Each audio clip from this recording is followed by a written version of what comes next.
Rebonjour Noémie. Alors, l'exercice 1, donc celui-là, j'admets qu'il est un petit peu difficile parce que il part un peu dans tous les sens.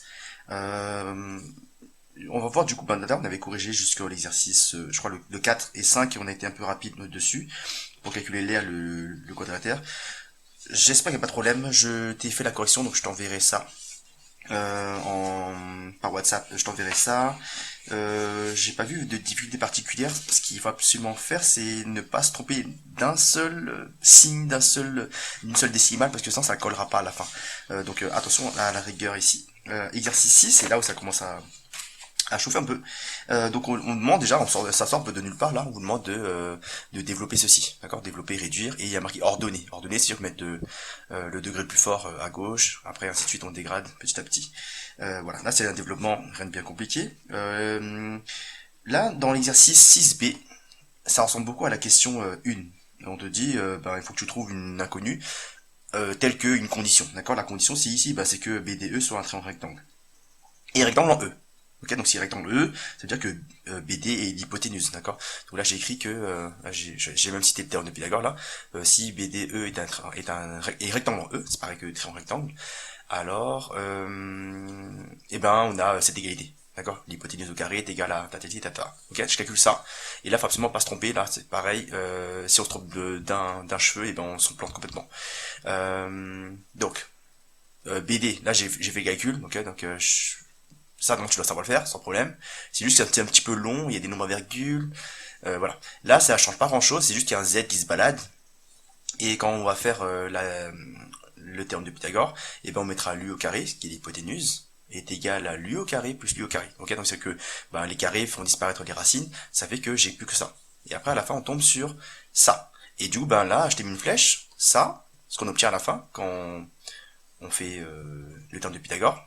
Ok, on laisse volontairement l'inconnu parce que du coup l'inconnu va on va trouver l'inconnu en fonction de notre condition, c'est-à-dire que notre triangle était rectangle à la base. C'est pour ça qu'on a utilisé le théorème de Pythagore. Donc ça correspondait à la question 6a du coup.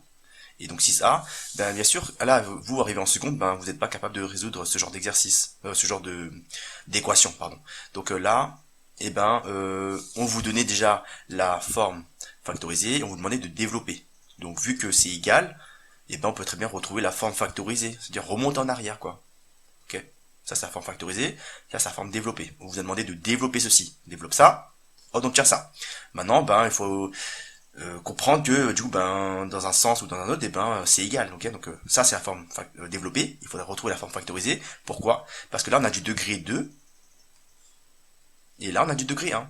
Okay, et vous êtes capable de vous défendre. Vous êtes capable de jouer avec des degrés 1 en vous en seconde. Donc là, on transforme lui en degré 1. Okay, donc si je développe ça, bien sûr, je retombe sur ça. Sauf que là, vous êtes capable de vous débrouiller. Vous avez quelque chose multiplié par quelque chose égal à 0, ça vaudra 0 à condition que l'un des deux vale 0. Ok, donc lui vaudra 0 à condition que z vaut 6. D'accord, que là, dans ce cas-là, dans tout ça, si je remplace tous les z par 6, j'obtiendrai bien un 0 pour la parenthèse de gauche, et multiplié par quelque chose, on s'en fiche, ça fera forcément 0. Ok. Là, pareil, je résous une autre mini-équation, donc il y a deux mini-équations. Donc il y a que E, il a comme possibilité soit 6,6, soit moins 19 quarts, moins 19 quarts. Okay, parce qu'on a écrit, c'est écrit dans la consigne là, que E, son abscisse et son ordonnée sont les mêmes, ZZ. D'accord, on aurait pu mettre YY ou autre chose, mais je pense que pour pas vous perturber, ils ont pas mis XX parce que on pourrait se confondre avec la question 1, et pas YY parce que sinon les élèves pourraient croire que c'est ordonné, c'est un peu bizarre. Ok, donc là il y a deux solutions, donc les voici, tac tac. Et la question 7, pour moi il faut absolument que vous ayez une connaissance qui est un peu sortie des programmes, je crois. Qui dit quoi? Alors je vais faire un petit schéma, c'est peut-être plus simple. Si on a un triangle rectangle, hop, comme ça. Ça a été vu, normalement, c'est dans les programmes, il y a 4-5 ans, je crois. Si un triangle est rectangle, alors du coup, le milieu de ton hypoténuse, c'est le centre de ton cercle circonscrit. Donc il y a un cercle qui passe par tous ces trois points-là. Lui, si c'est le milieu, bien sûr, là il faut que le triangle soit rectangle, okay, c'est pas que je l'écris. Le milieu de ton hypoténuse, c'est le centre de ton cercle circonscrit. Un cercle circonscrit, c'est un cercle qui passe par les trois sommets. Voilà. Donc forcément c'est quoi si là j'ai A B et C, et que là j'ai le point M, et ben ça veut dire que ce cercle-là a pour centre M, c'est-à-dire le milieu de votre hypoténuse, et a pour rayon MB ou alors MA ou MC. D'accord? Cette distance-là, c'est même que celle-ci, parce que c'est un cercle. Ok. Ça, c'est absolument, faut absolument avoir cette connaissance-là, parce que sinon, on ne pourra pas répondre à la question 7. Autre chose.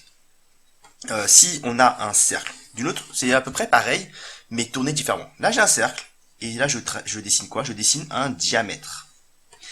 Ok, là, j'ai le point A, là, j'ai le point B. Ok? Et ben, si le point C appartient à ce cercle-là, ok, là, j'ai le point O, par exemple. S'il y a un point C qui appartient sur ce cercle-là, alors ABC est rectangle en C.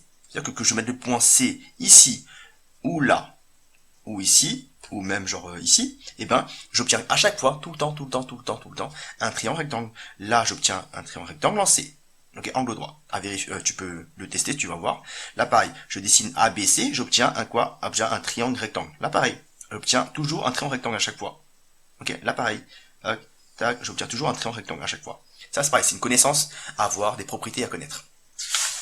Donc là, on peut voir l'exercice, la question 7. Alors, M. Donc, j'ai fait un petit schéma ici. Donc, le schéma est là, et donc là, j'ai mon point M qui est ici, et donc, on demandait de montrer que, il y avait bien un cercle sur lequel il y avait A, B, C, D, E1 et E2. Il fallait préciser les informations du cercle, c'est-à-dire le centre, qui est le centre et quel est le rayon. Donc là, j'ai écrit que M est le milieu de AC. AC, c'est votre hypoténuse, parce que là, on avait bien un rectangle. Donc là, hypoténuse, lui c'est le milieu, donc forcément, là, il y a bien un cercle qui passe par A, B, C. Et comme on a un rectangle, là, on a bien A, D, B qui est un triangle rectangle aussi. M, c'est le milieu des deux diagonales. Donc M, c'est le milieu de cette hypoténuse-là et de cette hypoténuse-là.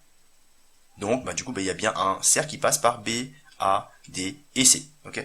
Donc là, j'ai préparé ça.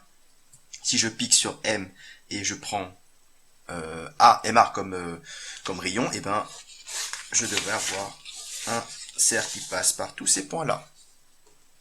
Donc là, j'ai précisé que ABC appartient au cercle de centre M, et j'ai précisé le rayon MA, j'ai pris arbitrairement MA, j'aurais pu prendre MD ou MB. C'est pareil, parce que ce rayon-là, c'est le même que celui-là.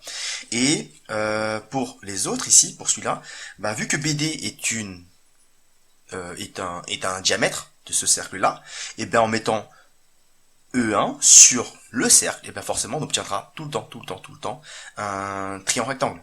Vu que là, BD c'est notre hypoténuse, et que BDE1 est un triangle rectangle, BDE2 est un triangle rectangle, forcément le point E1 et E2 sont forcément sur le cercle par ici.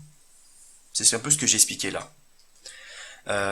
Donc E1 et E2, forcément ils appartiennent au même cercle de centre M et de rayon MA ou MB.